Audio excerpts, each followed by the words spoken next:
Hi, welcome to another video for the Heart of Neon Kickstarter campaign. Earlier I spoke with musician Graham Thorpe, better known to Llamasoft fans as Gribbles. Gribbles has a long history with Jeff Minter and the Llamasoft community.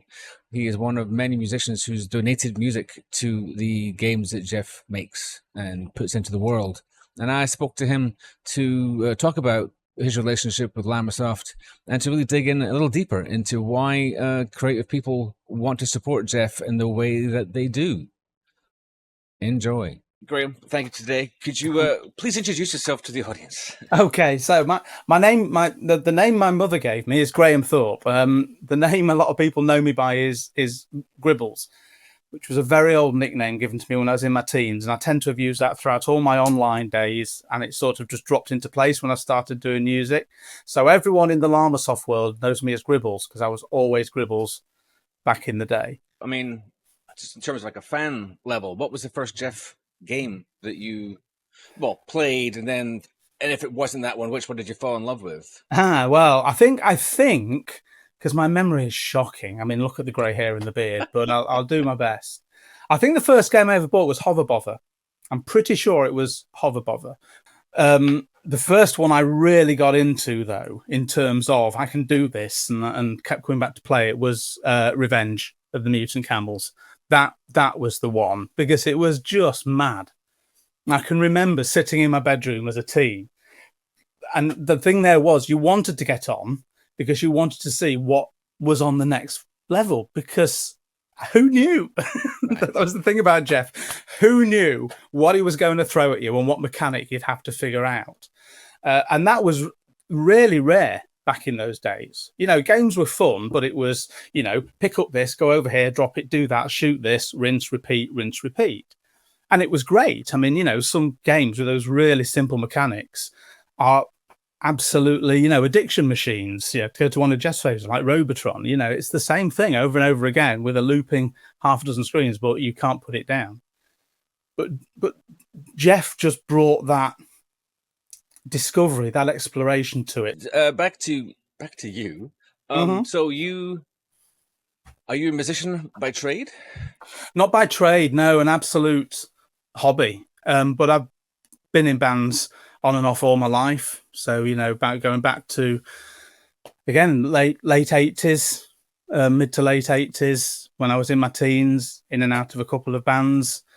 Was in one band in the late 90s that if we could have bothered to do a bit more, we might have been able to be something. But, you know, we were sort of local heroes, but never got out of the little market town we were in.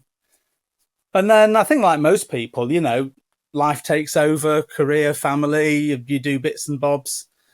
And then towards the end of the 90s, I just started picking it all up again. And that's where it all sort of started again to get me to where I am here. But I'm very much an enthusiastic amateur. And I'm lucky enough to have fallen in with good people who are really supportive. You know, people like the Llamasoft crew. But also there's an absolutely lovely independent electronica scene in the UK at the moment. Lots of small acts, some sort of semi-pro, some doing a little more, lots like me. But it's a bit of a rising tide lifts all ships. You know, we just all get together every now and again and listen to each other's stuff and, you know, boost it where we can. It's a really nice scene. Yeah. I mean, that might be a nice way to segue into Yak Yak. This community that you were sort of instrumental in starting. It's one of these self-organizing groups, really. Yeah. Like having a place to congregate. The Yak Yak message board was sort of key. So I was heavily involved with the Yak Yak forums, early days. And that's really how I got into everything. So I sort of helped set them up and was the initial admin for them before we got some very much needed help. And that's really where I got my in with Jeff and Llamasoft and the crew. And I offered to set up a forum on his behalf because I'd done a couple in the late 90s, mid to late 90s for my local community. Right.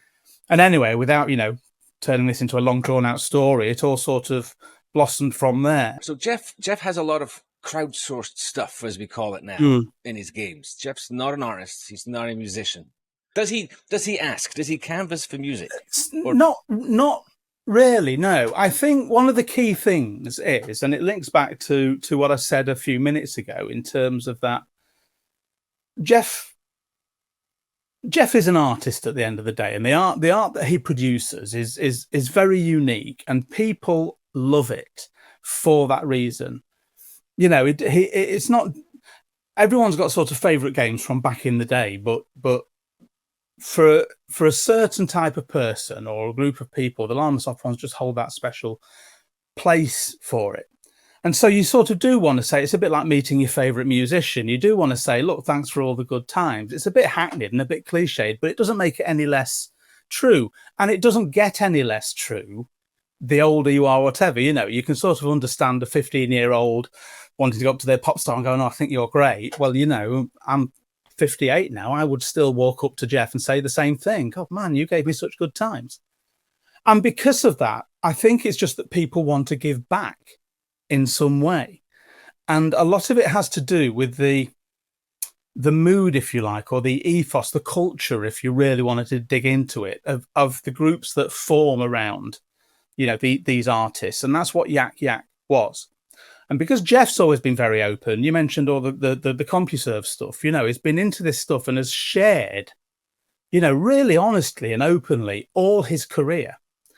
And, you know, what goes around comes around. If you do that and you're that sort of person, you'll get that back. You'll get that openness back.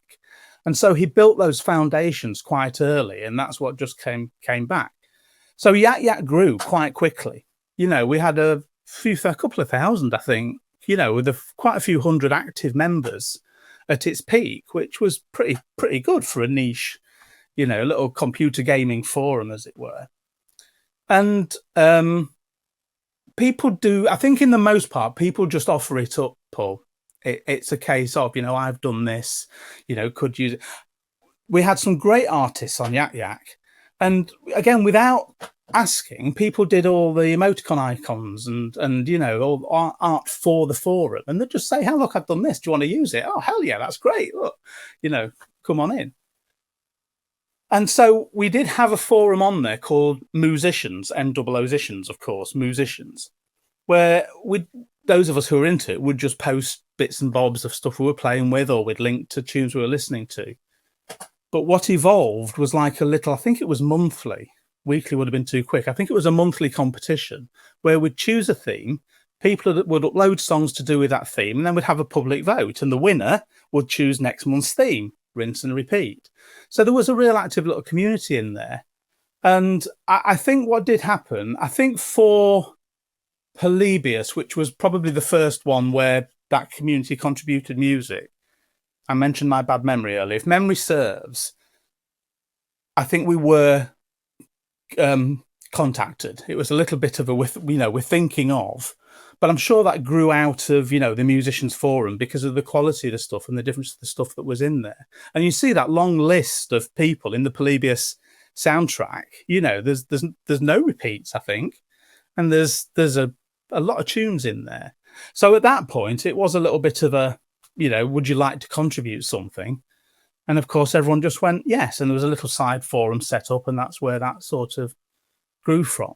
But it was all sort of given really freely, if you see what I mean. It never felt like someone saying, oh, you were pleased to be asked. Because again, it was a way then you could go, oh, that's great. I'm going to have my tune in a Jeff Minter game. How awesome is that? And it was that sort of level of stuff. You've been aware of Jeff for a very long time, and then Yak Yak sort of like solidified like this idea of like Jeff touching other people's lives and people coming together because they like something that Jeff did. What does Jeff? What does Jeff add to the world? What is it about Jeff that you appreciate? There's a couple of things there, I think. He says very quickly without thinking about it. But yeah, there is. The first one is really obvious, is he produces something that gives me joy.